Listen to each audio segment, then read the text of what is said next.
Selebtuber, kabar mengejutkan kembali datang dari artis kontroversial Nikita Mirzani. Dari balik jeruji besi, kondisi sang artis dikabarkan tengah menurun. Bahkan sebelumnya, ibu 3 anak itu juga terpaksa absen dari sidang perdata yang digelar pekan lalu. Bukan tanpa alasan nih guys, Nikita disebut sedang mengalami sakit gigi akut yang membuat kondisinya tak memungkinkan untuk hadir di persidangan. Melihat kondisi tersebut, tim kuasa hukum pun mengajukan permohonan agar Nikita bisa mendapatkan perawatan di rumah sakit langganannya dengan harapan ia bisa mendapat penanganan medis yang lebih layak.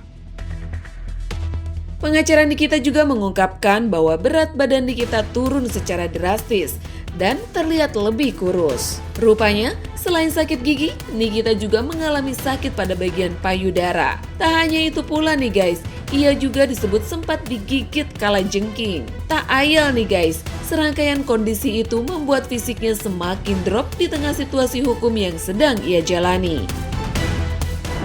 Kita tuh akan ditahan di Polda. Cuman karena berbagai kesibukan saya kan ke luar negeri, ke beberapa daerah, kan, sehingga komunikasi kita terputus. Lalu kemarin itu pas kasasinya ditolak, kemudian Nikita menghubungi saya, kan, bahwa dia bilang kasasinya ditolak. Saya diberikan pemberitahuannya kan terkait menyangkut kasasi itu ditolak. Saya bilang hanya ada satu jalan, kan, yaitu ruang yang diberikan oleh hukum adalah peninjauan kembali. Kalau misalkan Nikita sepakat, kalau Nikita setuju, kita bahas bersama, kan, apa yang akan kita lakukan dalam upaya PK. Lalu Nikita bilang, kalau bisa, kan, abang datang ke rutan, bertemu dengan Nikita untuk berdiskusi. Lalu kemudian saya datang ke rutan, kan, bertemu dengan Nikita. Ya, artinya bahwa kondisi Nikita cukup memprihatinkan, kan, artinya kondisinya badannya juga terus menurun, kan, badannya kurusan dia. Karena kita bicara terkait menyangkut masalah PK. Kondisi Nikita yang terus menurun ini pun disebut-sebut berkaitan dengan kabar pahit yang baru saja ia terima. Bagaimana tidak nih guys? Pengajuan kasasi dalam kasus pemerasan dan TPPU yang menjeratnya resmi ditolak. Dalam putusan tersebut, Nikita tetap harus menjalani hukuman 6 tahun penjara. Namun yang tak kalah jadi sorotan publik, putusan kasasi itu disebut berlangsung sangat cepat. Bahkan disebut hanya diputus dalam waktu 1 hari saja. Hal inilah yang kemudian memicu berbagai pertanyaan dari pihak Nikita. Kemudian Nikita menghubungi saya, kan, bahwa dia bilang kasasi dia ditolak. Saya diberikan pemberitahuannya kan terkait menyangkut kasasi itu ditolak.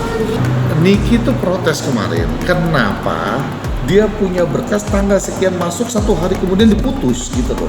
Sementara saya juga meninjau, saya juga bilang kepada staf di kantor, coba kita kan juga beberapa kali pernah kasasi, dan seringlah kita lakukan kasasi.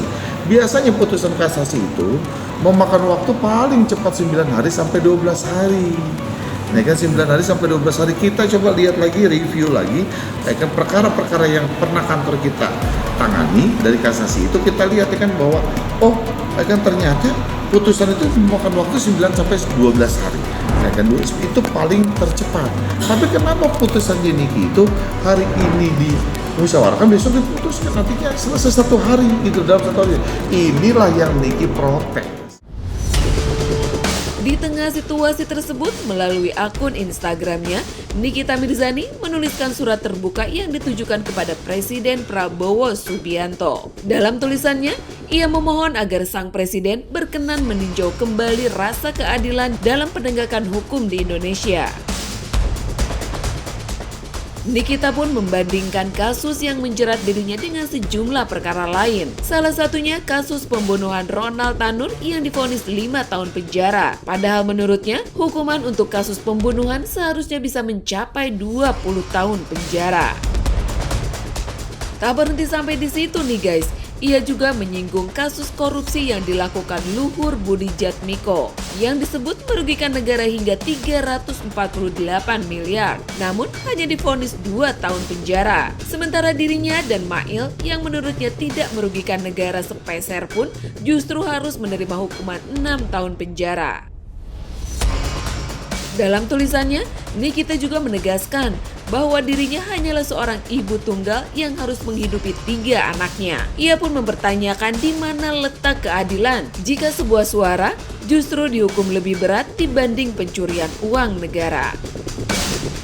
Tak hanya itu pula nih guys, Nikita juga menyoroti Hakim Susilo yang menangani perkara tersebut. Ia menilai ada sebuah anomali dalam putusan yang dijatuhkannya, seolah tidak ada ruang belas kasihan bagi seorang ibu tunggal yang menurutnya tidak merugikan negara.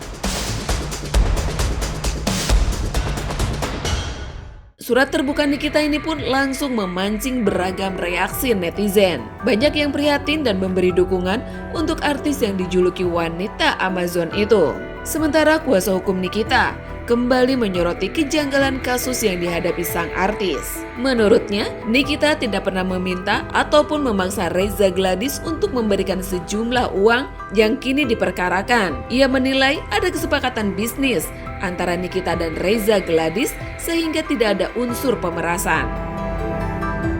Lalu keesokan harinya dia menunjuk saya sebagai pengacaranya. Tapi apa yang ada obrolan apa sih Mas dan apa yang diinginkan Nikita sendiri gitu? Ya yang pasti bahwa kan kalau saya melihat di sini Nikita berkali-kali dia tidak pernah meminta, dia tidak pernah mengatakan kan bahwa kan jadi gini, kalau kronologis awal kan yang diceritakan ke saya, dia tuh bertemu di Kemang, kemudian bertemu dengan seseorang, lalu dia bilang, Mbak Niki, kan masih lama tadi, kenapa? Saya membeli satu produk, lalu produk ini begini, itu yang diceritakan Niki ke saya. Kemudian kalau misalkan boleh saya pulang dulu, saya ambil ke kos-kosan, jauh nggak kata Niki? Nggak jauh. Kan kalau nggak jauh, kan ambil aja, saya tunggu di sini. Tapi sudah capek banget, kan saya mau pulang. Lalu mereka ambil, kan kemudian dikasih Niki. Nah di dalam live TikToknya Niki itu cuma bilang bahwa hati-hati ya, ada satu produk loh bahaya.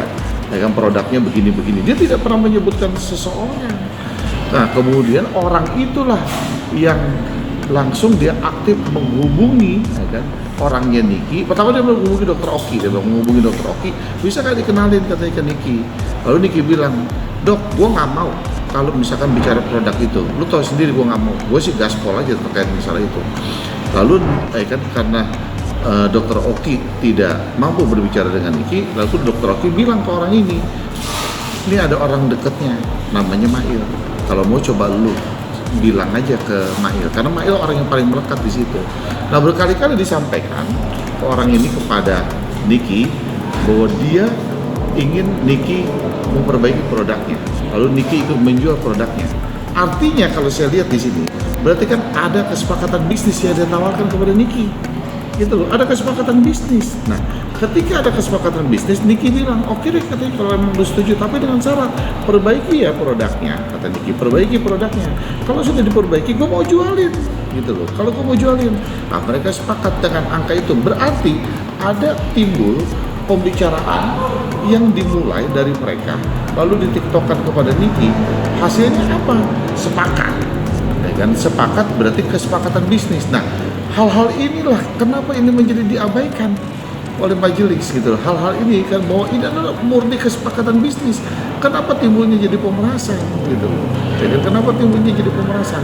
Ketika ini jadi pemerasan, maka dijerat jadi pemerasan. Pertama di tingkat pengadilan negeri kan kalian tahu bahwa unsur pemerasan kan tidak ada, hanya kena undang-undang ITE, dan itu pun juga undang-undang ITE yang paling terberat ya, menurut saya sih yang paling terberat. Oke lah, kita terima. Kemudian kan di pengadilan tinggi jelas dijerat di sini adalah TPPU-nya, kan gitu ya, kan dijerat adalah TPPU-nya. Nah kemudian Mahkamah Agung menguatkan putusan itu. Nah makanya saya bilang banyak yang terabaikan dalam hal ini. menyimak fakta hukum dari kasus Nikita. Benarkah hukum sudah benar-benar ditegakkan secara adil atau justru masih menyisakan banyak tanda tanya? Nah, sekian dulu videonya kali ini. Jangan lupa di like dan subscribe buat dapetin update menarik lainnya. Sampai jumpa, bye-bye.